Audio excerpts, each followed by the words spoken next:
at-tarhibu min adzabhi li ghairillahi wa min tarki tasmiyah.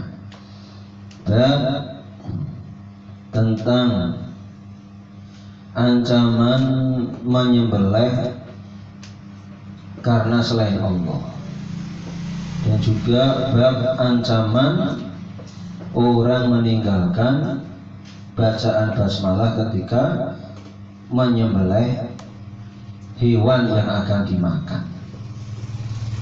Jadi orang itu kalau menyembelih itu ya harus karena Allah.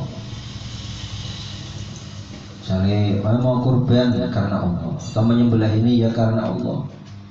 Tidak boleh misalnya saya menyembelih ini untuk penunggu kampung ini, saya menyembelih ini untuk jin yang menguasai lautan ini tidak boleh.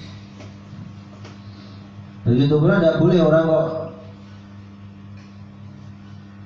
nyembelih sudah kemudian bus itu aja. Nah, ini karena meninggalkan sunnah Rasulullah SAW. Walaupun para ulama juga ada yang memperbolehkan makanan yang disembelih oleh seorang muslim tanpa membaca basmalah, tetapi semestinya ketika menyembelih itu disunahkan untuk membaca basmalah. Bismillahirrahmanirrahim baru disembelih. Apa saja?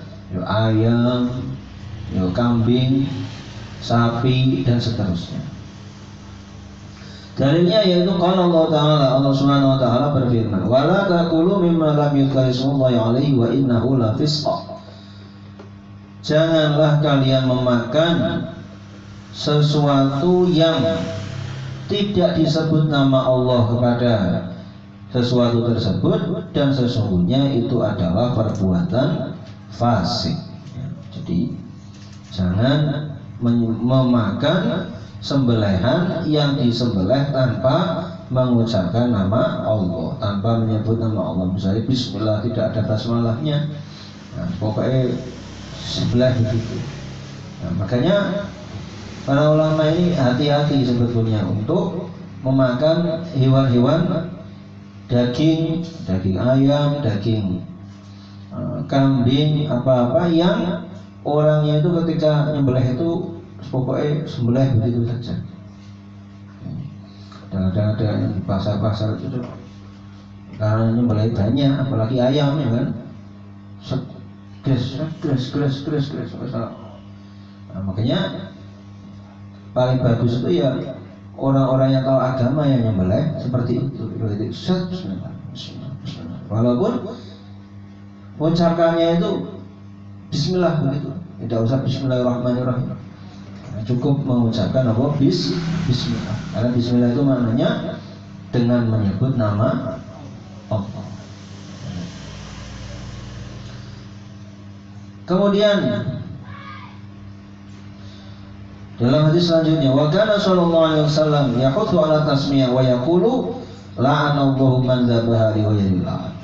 Rasulullah sallallahu alaihi wasallam memotivasi, menganjurkan supaya orang itu membaca basmalah. Kemudian Rasulullah SAW bersabda, Allah melaknat orang yang menyembelih karena selain Allah. Jadi maksudnya disunahkan untuk menyembelih dengan mengucap bismillah itu karena apa? Karena kalau orang itu menyembelihnya itu nanti bukan karena Allah, itu nanti dilaknat. Apalagi yang sudah jelas-jelas nyembelihnya itu karena ya untuk misalnya ya, nyembelih ini saya persembahkan untuk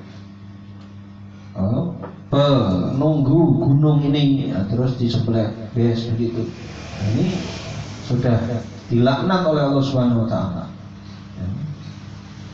Atau untuk siapa, pokoknya nyembelih itu ya hanya karena Allah Subhanahu wa taala.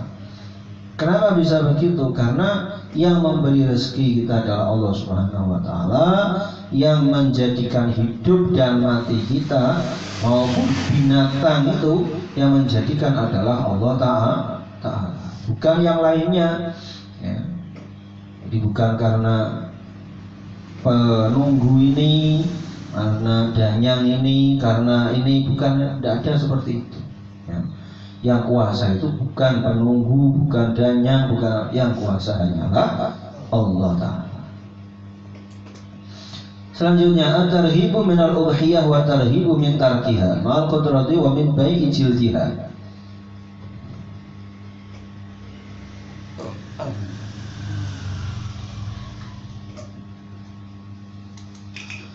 Anjuran untuk menyembelih kurban, hayawan kurban, dan juga ancaman orang yang tidak kurban padahal orang itu mampu untuk berkurban, dan juga ancaman bagi orang yang menjual kulit dari hewan yang dikurbankan. Jadi kurban itu hukumnya sunnah. Kemudian kalau orang itu mampu berkorban, punya rezeki tetapi tidak mau berkorban, ini diancam di dalam agama. Maksudnya punya rezeki ini bagaimana? Ya bisa, yang penting sudah punya kecukupan, sehari sudah makan, sudah cukup begitu. Kemudian dia masih punya uang, walaupun uang itu simpenan. Saya punya simpenan 3 juta, ya, berarti 3 juta itu bisa cukup untuk beli apa? Kambing, ya, kambing yang cukup untuk dijadikan kurban. Maka kalau orang punya simpanan seperti itu mestinya simpanan itu digunakan untuk membeli kambing, kemudian kambingnya dijadikan kurban sunnah. Ya.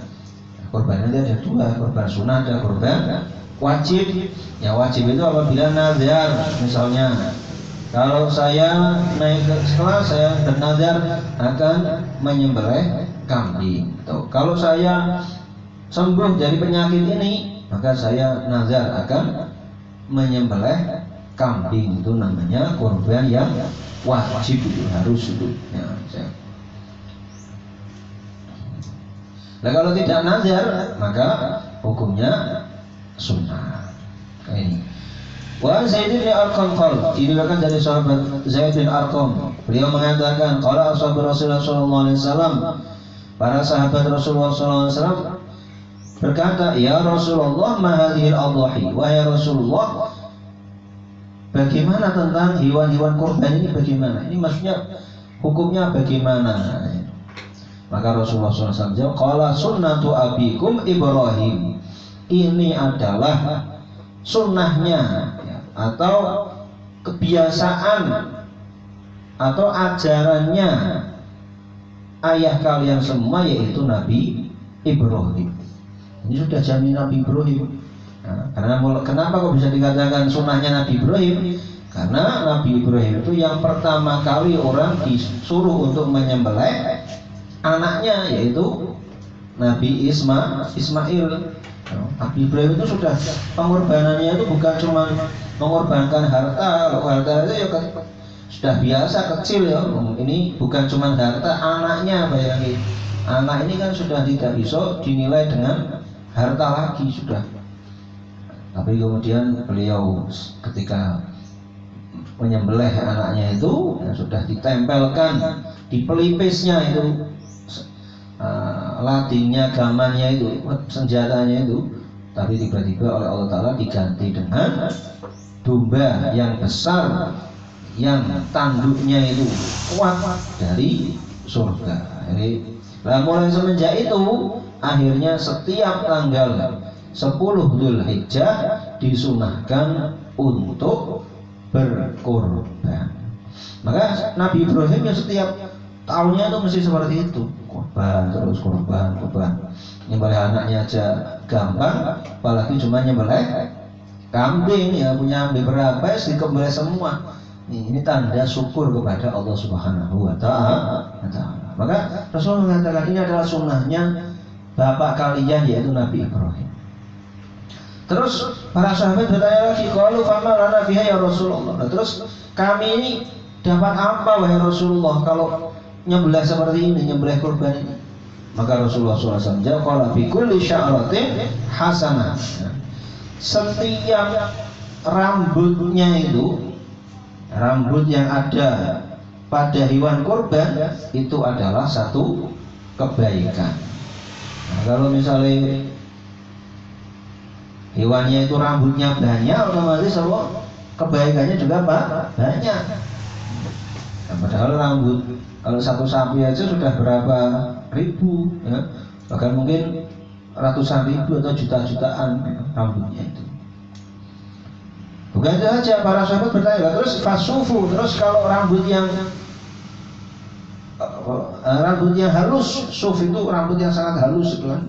Ada rambut yang kasar, ada rambut yang halus. Maka Rasulullah SAW bersabda, "Bikulli sya'ratin minas sufi hasanah." Nah, dari setiap rambut halus itu juga satu kebaikan. Ini semuanya.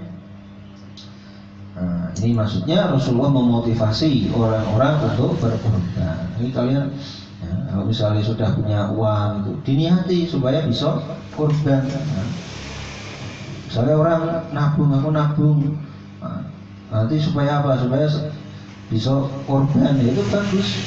Karena ini termasuk sunnahnya baginda Rasulullah SAW, dimulai dari sunnahnya Nabi Ibrahim. Kemudian ancaman orang yang tidak berkorban. Rasulullah SAW bersabda, "Qala sallallahu alaihi wasallam, man wajada sa'atan bi ayyudhiya falam yudhi fala yahdur musallana." Barang siapa mendapatkan kelapangan rezeki untuk berkorban tetapi dia tidak mau berkorban, maka janganlah dia hadir di musola kami, di tempat sholat kami. Sudah usah sholat. Artinya itu orang ini berarti tidak, seakan-akan orang itu dianggap seperti orang yang tidak iman kepada Allah, karena apa? Tidak mau berkorban padahal mampu untuk menyembelih hewan kurban. Kemudian dalam hadis yang lainnya, waqala sallallahu alaihi wasallam, beliau bersabda, "Man ba'a jilda udhiyatihi fala udhiyata." Barang siapa menjual kulit dari hewan kurbannya, maka tidak ada pahala kurban baginya. Artinya orang kok korban itu ya sudah serahkan karena Allah SWT. Tidak boleh kulitnya itu dijual. Tidak boleh juga misalnya dagingnya atau kepalanya atau kakinya atau kulitnya dijadikan upah kepada orang yang menyembelih, atau upah orang yang neteli, atau upah orang yang jagal. Tidak boleh. Sebagaimana mereka upahnya ditupai sendiri, ya. Orang tukang sebelah berapa nyembelihnya, satu kepala berapa, misalnya 200.000, yuk kasih 200.000. Tidak boleh diambilkan dari kulitnya atau dari kepalanya. Kamu nanti nyembelihkan kambing saya, nanti upahnya, ya, itu kepalanya nanti untuk kamu. Itu tidak boleh, ya. Maka ini tidak ada pahalanya. Artinya orang menyembelih itu juga harus benar-benar tahu syarat dan rukunnya, tahu mana-mana yang boleh, mana-mana yang tidak boleh.